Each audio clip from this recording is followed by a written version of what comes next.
Agora são 10h22, temos a equipa reunida. Começa agora mais uma edição do Visto de Fora, conduzida pelo Miguel Coelho. Como é habitual às sextas-feiras, o Olivier Bonamici e a Begonha Inigas comentam os temas da semana. Hoje com a Begonha à distância, em direto da Galiza. Olá, bom dia a todos. Bom dia. Muito bom dia.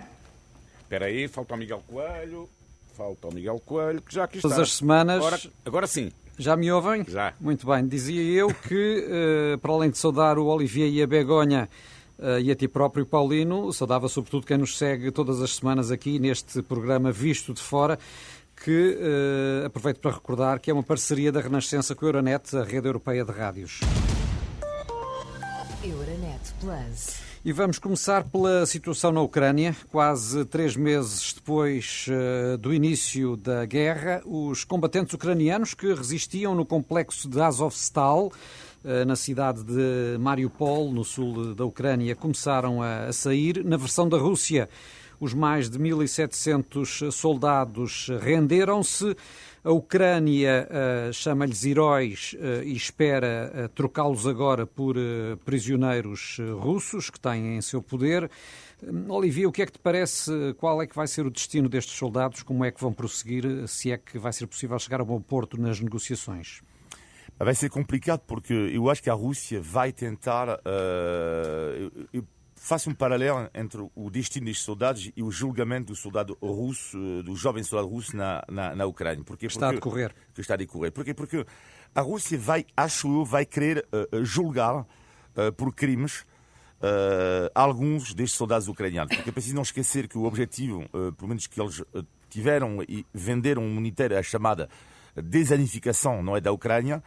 E a partir daí, eu acho que vai ser importante para eles fazer um processo, enfim, com alguns limites, mas há alguns destes soldados. Eu acho que é a mesma coisa com o processo do soldado russo na Ucrânia.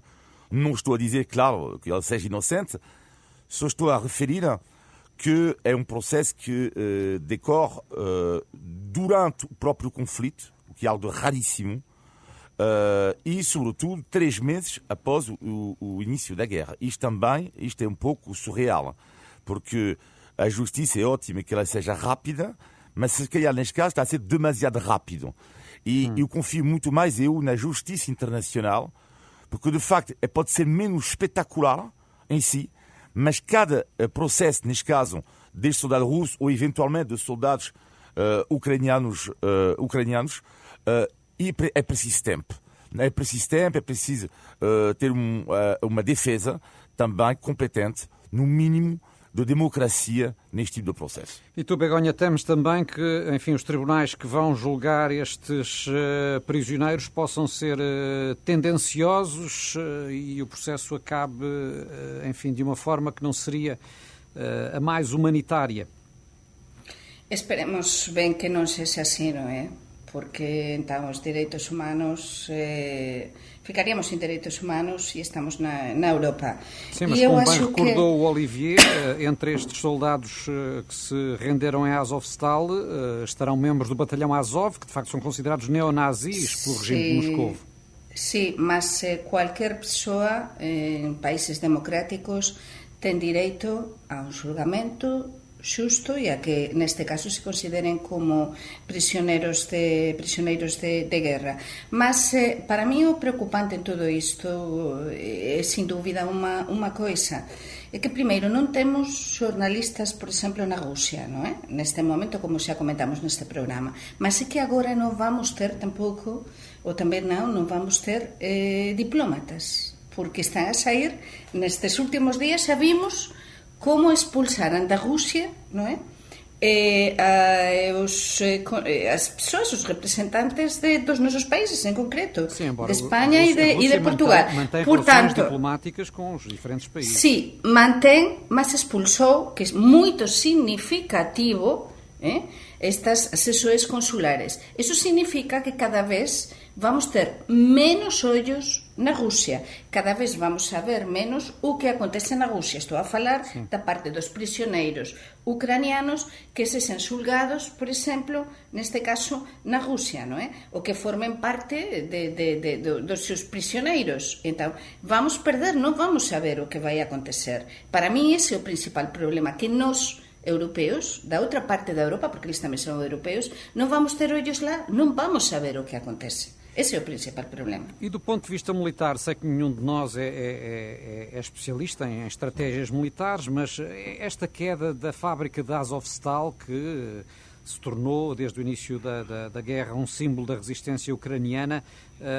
o que é que permite à Rússia enviar mais forças para aquela região, concentrar o esforço de guerra na conquista de novos territórios? Pode considerar-se uma vitória russa, Olivier? Sim, eu acho que tem tudo para que seja visto assim. Agora, eu acho que a chave desta guerra, eu diria que é a questão global do Donbass, não é? É a grande questão aqui. Depois, para já, quanto tempo que isto vai durar? Porque todas as informações agora indicam que vai ser uma guerra longa. Eu diria ainda mais longa também porque, do outro lado, vai haver uma defesa forte. Eu acho que, para mim, a notícia da semana é o dinheiro dos 40 mil milhões dados de euros, mais ou menos, pelos Estados Unidos. Dados pelos Estados Unidos, que mostra claramente que é uma decisão fortíssima. Até representa o PIB, este dinheiro representa às vezes o PIB, eu vi isto no outro dia, de um país africano. Por exemplo, isto é algo de inacreditável mesmo do ponto de vista financeiro. E porquê? Porque, de facto, quando a Ucrânia, com esta ajuda militar, isto vai permitir... infelizmente, de um lado, vai fazer com que a guerra possa durar mais tempo, possa fazer mais vítimas. Do outro lado, é que com esta ajuda militar, a Ucrânia, no dia que vai estar o tempo da diplomacia, vai encontrar-se uma posição melhor. Portanto, estamos nos duas vertentes. Por um lado, ajudá-la do ponto de vista militar a Ucrânia, não é? Para que depois, quando chegar o tempo das negociações, a Ucrânia também não seja numa posição demasiado frágil. E do outro lado, é uma guerra que vai durar ainda mais tempo, porque é mais dinheiro para fazer a guerra. Sendo verdade também, Begonha, que cada vez mais se ouvem alguns líderes europeus dizer que no final desta guerra, seja ela quando for, haverá necessidade de fazer cedências territoriais à Rússia. Pois sim, mas non sabemos o que vai acontecer. Nós non somos estrategas, mas pode ser en cualquier negociação, iso sabemos perfeitamente a todos os níveis da vida, non é? Sempre se teñen de facer cedencias. E o problema é que a Rusia non parece moito disposta. Estamos a falar da fábrica, non é? E estábamos a falar desta vitoria, o que consideramos como esta vitoria, a primeira vitoria, aínda que sexa reducida da Rusia na Ucrania. E todo isto vai reforzar a teimosía, porque Putin é moito teimoso, além de ser moito perigoso, e entón vai dificultar, sin dúbida, o papel da diplomacia. Mas eu tamén aquí o que acrescentaría é que outra das cuestións, hoxe estou un bocadinho máis negativa do que costume, mas outra das coisas que me preocupan é tamén o que vai acontecer nas nosas fronteiras, porque esta semana tivemos o pedido de adesão, non é? Da Finlandia e da Suecia a NATO, e então, pronto, xa temos todo a postos, como se diz em português, para adesar eles. A Turquia, pelos vistos, não parece pelos ajustes, não é? Mas acho que há tal cumplicidade e tal acordo no resto, que acho, e sobre todo que os Estados Unidos están mesmo, como falábamos há un momentiño, non? Están mesmo dispostos e disponíveis para axudar e queren mesmo que entre. E entón, como quere os Estados Unidos, acho que vai entrar, estes gobernos se aprobaran. Mas o problema de todo isto é que se entraren, vai entrar rapidamente, e como dicía Olivier un momentiño e ben dito, esta guerra, por moita axuda que teña dos Estados Unidos, que é verdade que é impresionante os 40.000 millóns de euros, e que é impresionante en axuda e todo isto, mas realmente, se entraren na NATO, eles entran na NATO porque teñen medo precisamente dese tema fronterizo, mas se entraren, podemos entrar nunha nova fase tamén no conflito, porque o Putin se adís que amenazou con tomar posição se entrar en Finlandia e Suécia. Portanto, aqui há outro perigo ou linha vermelha. Mas o que eu também acho interessante nisto tudo, eu acho que há neste momento há algumas divergências a nível europeu sobre a janela que temos que abrir ou não à Rússia, da abertura à Rússia. A França chegou a dizer recentemente que o Macron, neste caso, mas chegou a dizer que não podemos estar no espírito de humilhação e de vingança em relação à Rússia, enquanto, por exemplo, os países da Europa Central e Oriental estão num discurso muito mais punitivo. Aliás, eles disseram, mas espera aí, mas estamos a falar de um país tirano, portanto vocês querem negociar com um país tirano, vocês querem, não sei. E estamos a ver que há lá algumas divergências. E a Alemanha está um pouco também do lado francês, no sentido de que se tem que se encontrar um compromisso para estabilizar um pouco a situação. E estamos a ver que do outro lado há menos esta procura do compromisso. E os países do Central e Oriental estão mais alinhados com o país dos Estados Unidos, como Joe Biden, e não só, que tem um discurso muito mais violento em relação à Rússia. E depois já tínhamos as divergências, claro, do ponto de vista energético, com alguns países a não quererem alinhar no embargo total à compra, nomeadamente de petróleo e gás à Rússia, que continua a ser negociado. E temos também, como referia há bocadinho a Begonha, esta questão da adesão da Suécia e da Finlândia à NATO correr o risco de ser vetada pela Turquia. Consideras, Olivia, que haverá condições para convencer o presidente Erdogan a ceder? O que eu sei é que existem alguns autocratas, como são chamados hoje em dia, que odeiam as sociedades laicas e democráticas. E neste caso há dois, que é Erdogan, com a sua posição com a NATO, e Viktor Orbán, da Hungria, que ele coloca em causa a unidade da União Europeia. E isso é interessante porque não podemos fechar demasiado os olhos perante dois regimes autocráticos que ameaçam, de uma certa forma, a unidade. Claro que não estou a dizer para entrar em guerra, longe disso, pelo amor de Deus, mas é também a confirmação que, dentro dos chamados aliados, também existe uma outra visão do mundo. Begonha. Sin dúbida, sí, é verdade, estou alinho con o que dixeste, non é? Sempre dentro de cualquier organización, ainda que estexamos do mesmo lado, vai haber posicionamentos un bocadiño diferentes e intereses diferentes, e por iso o que explicaste moito ben, non vou repetir, ten toda a lógica. Gostava de ouvi-los aqui um pouco à margem da guerra na Ucrânia, que certamente será tema ainda para muitos vistos de fora. Gostava de ouvi-los, infelizmente, gostava de ouvi-los aqui sobre a atualidade dos vossos próprios países, porque houve desenvolvimentos, quer em França, quer em Espanha, de muito interesse, nomeadamente em Espanha, Begonha, o regresso de Juan Carlos após 2 anos de exílio nos Emirados Árabes. Como é que é visto este regresso do rei emérito por parte dos espanhóis? Onde que estou eu neste momento? Estou no Vigo, non é? Sim. A ver a ría de Vigo. Aonde é que chegou o rei Juan Carlos? Não digas que foste a primeira pessoa que ele foi visitar. Não, mas a poucos quilómetros de cá. E claro, a Galiza recebeu com os braços abertos o rei Juan Carlos. En Sanxenxo, a poucos quilómetros de Vigo, non é? Están todas as persoas muito felizes de que esteja o rei Juan Carlos entre nós. Mas quer dizer que os espanhóis esqueceram as suspeitas que recaíram sobre Juan Carlos ao longo destes últimos anos? O que quer dizer é que somos um país muito heterogéneo, un país con diferentes maneiras de pensar. Entón, continúa a haber un grande apoio á monarquía, por moito que os republicanos digan que non, e entón o goberno do Pedro Sánchez non esperaba que fose recibido o rei, de feito hoxe aparecen todos os principais xornais, o rei emérito, o rei Juan Carlos, que fose recibido así, porque centos de persoas pelas rúas de Sanxenxo, esta vila mariñeira de ferias, estaban a espera, e están a espera. Agora está o rei a sair, non é, a mar,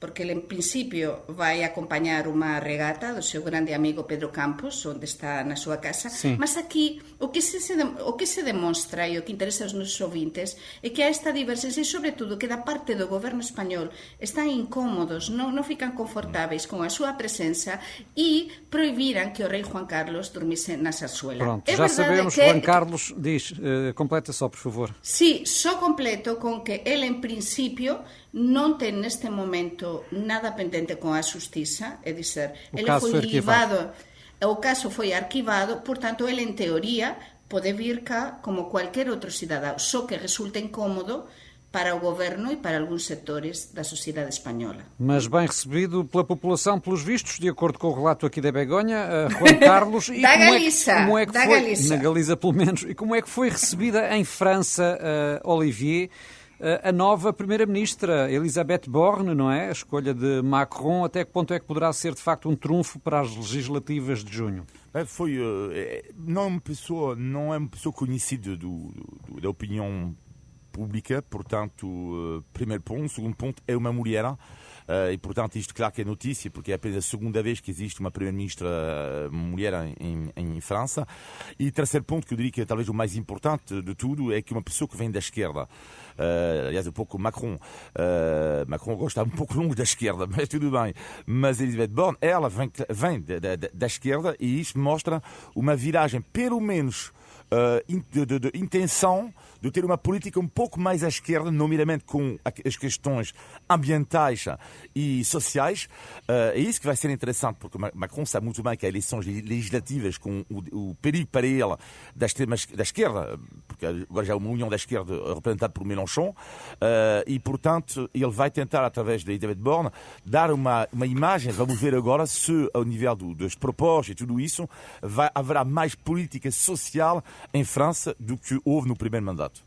Mas ela vai ter marxen, a miña pergunta, Olivier, vai ter marxen para facer todo isto, porque a idea que eu teño, non é?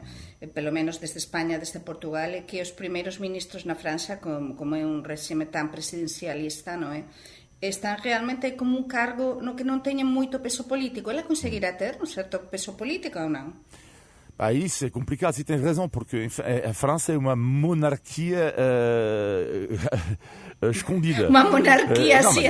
Não, mas é uma monarquia escondida, portanto o Primeiro-Ministro muitas vezes não deixa de ser, não é bem uma marioneta, porque isto seria insultar o trabalho das pessoas de cargos públicos, mas é complicado de facto ter isto. Normalmente, lá está, é por isso que até fora de França é muito raro as pessoas conhecerem o nome do Primeiro-Ministro. Muito bem, neste caso sabemos, é uma nova Primeira-Ministra, a segunda mulher então na chefia do governo francês, Elisabeth Borne. Vamos ver até que ponto, do ponto de vista político, funciona para os lados de Macron. O facto é que estamos já a apenas 20 minutos das 11 da manhã. Lembro que estamos no Visto de Fora, programa que fazemos aqui todas as semanas, em parceria com a Euronet, a rede europeia de rádio.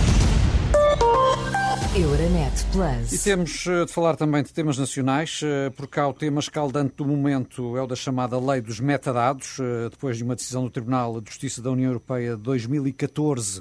O Tribunal Constitucional português chumbou no mês passado os termos do diploma que permitia às operadoras de comunicações guardar durante um ano dados relativos às telecomunicações e ao tráfego de internet dos consumidores, e a polémica, como temos visto, é enorme, porque podem ficar em causa milhares de processos. Será que as autoridades portuguesas, ao longo de todos estes anos, andaram distraídas, Olivier?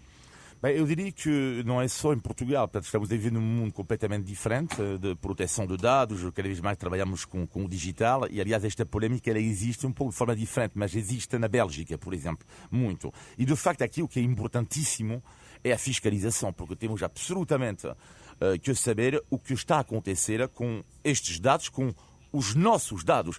Aliás, eu ouvi no outro dia, num canal de televisão, uma advogada portuguesa que dizia, vocês imaginam, concretamente, se um jornalista, por exemplo, ligar a tal hora para uma notícia, podemos saber a fundo do jornalista. Isto é importante, é preciso não esquecer que, metadado, nós não sabemos o conteúdo, não é? Por exemplo, num texto do WhatsApp, não sabemos o conteúdo do texto do WhatsApp, mas sabemos, lá está, no caso concreto do jornalista, o Miguel Coelho, se tu ligaste a uma fonte, podemos saber a quem é que ligaste, a que horas, quem é que tu ligaste, durante quanto tempo, e com os ciberataques. E desde onde? Exatamente, e com os ciberataques, ainda pior. Por isso, eu acho que a sociedade tem que acompanhar também esta mudança digital. Begonha.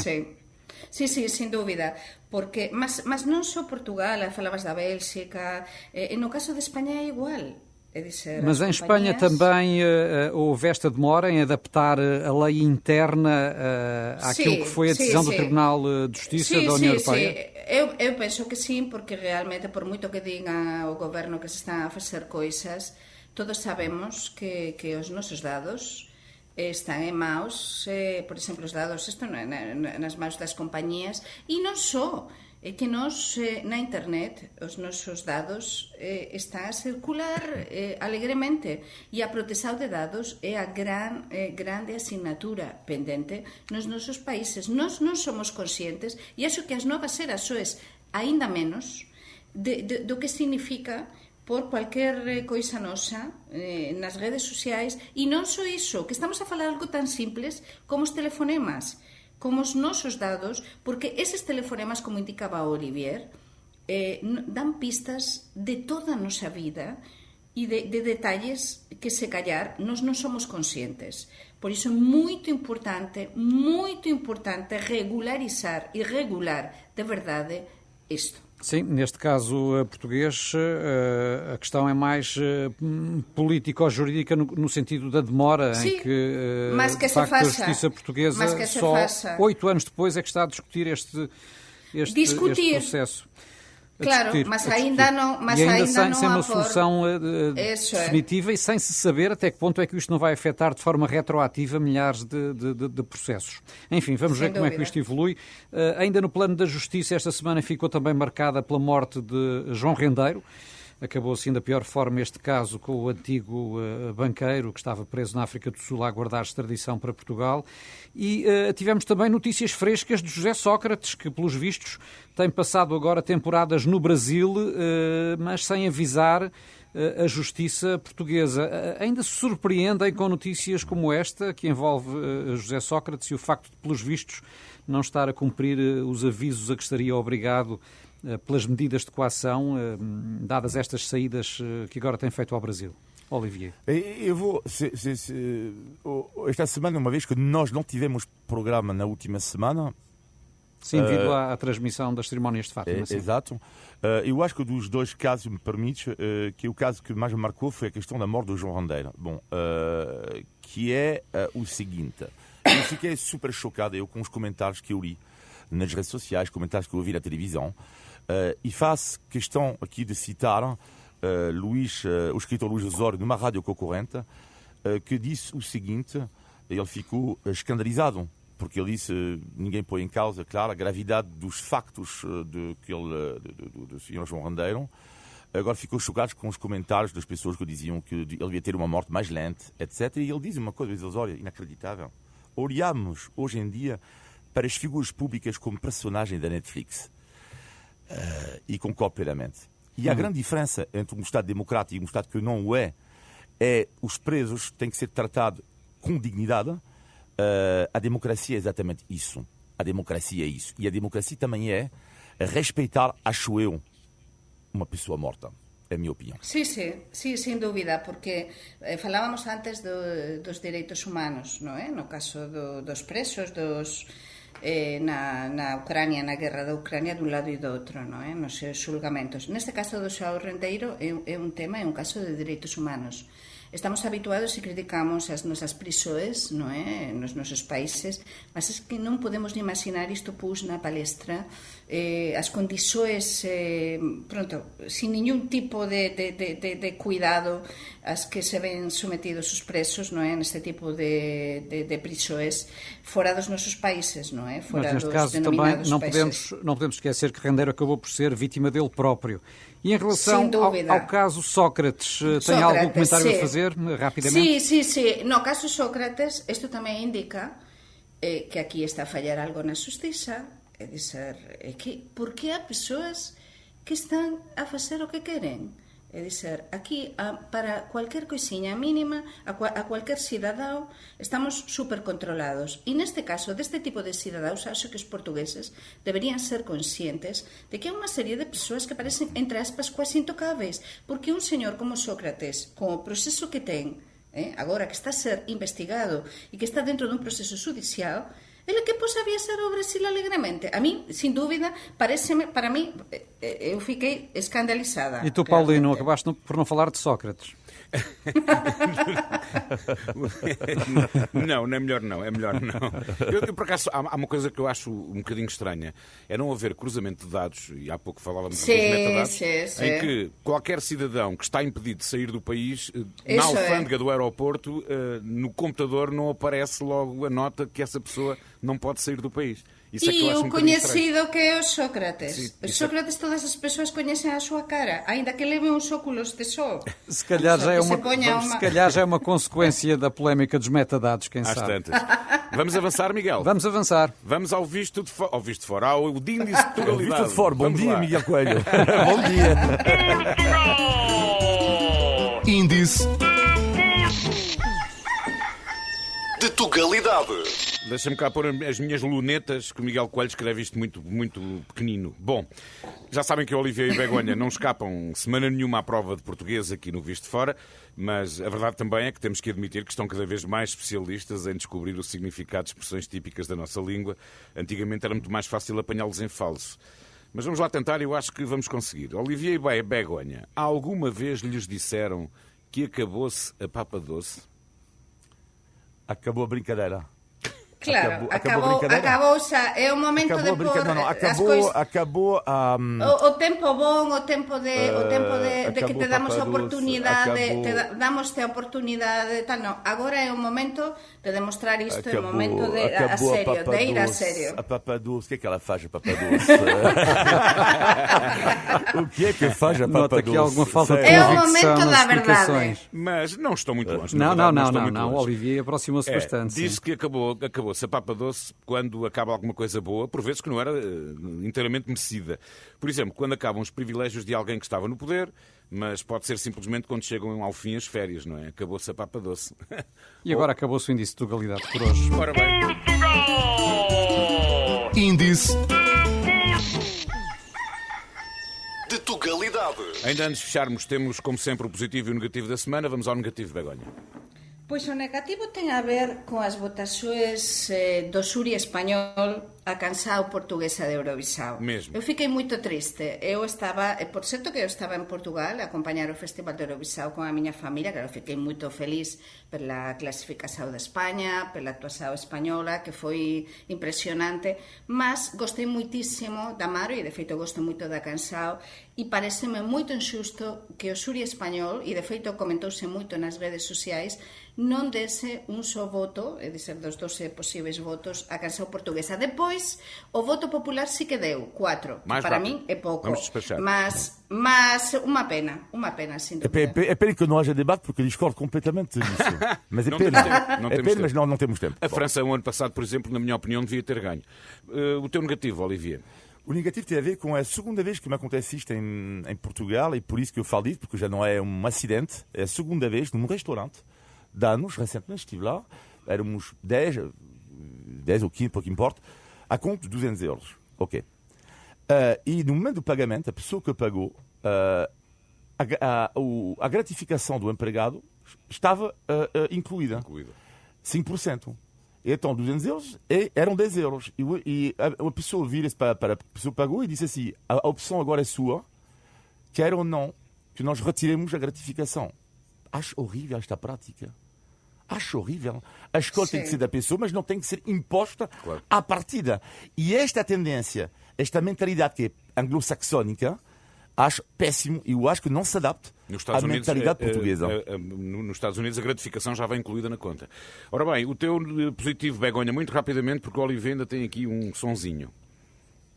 Pois para mí o positivo ten a ver con a cuantidade de peregrinos que eu vexo todos os días aquí en Vigo, moito perto do meu escritorio, que están a facer, e moitos deles portugueses, o camiño portugués da costa.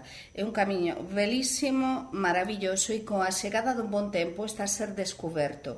E eu é unha suxerencia para os nosos ouvintes, porque ni imaginan, de feito están os números, a cuantidade, como está a aumentar o número de peregrinos que veñen así por Vigo, non é? camiño e até cruzan de barco desde Camiña até o outro lado, até a Guarda, e fazem toda esta parte. Maravilhoso. Muito bem. Olivier, o teu positivo? Um positivo é uma música, mas antes disso vou explicar o contexto rapidamente de uma crónica esta semana à Renascença. Falei da subida para a primeira divisão do clube histórico do futebol português, o clube de Casa Pia. E vizinho Acontece aqui, que a Casa Pia, a alcunha dos jogadores são os gansos, portanto os gansos de Casa Pia. Cada vez que eles entram no relevado, há uma música que toca no estádio, que eu acho linda, adoro eu cada vez mais a música portuguesa antiga, neste caso uma música dos anos 60, de Artur Garcia, de Maria Marisa, que se chama, adoro esta música, A Costureirinha e o Ganso.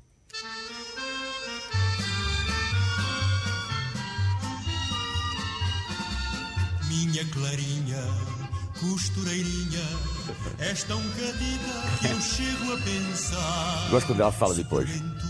Quando ela canta. Tanta doçura nos será dado podermos gozar. Meu lindo ganso, nunca me canso. Acho lindo. E pronto, era o meu positivo da semana.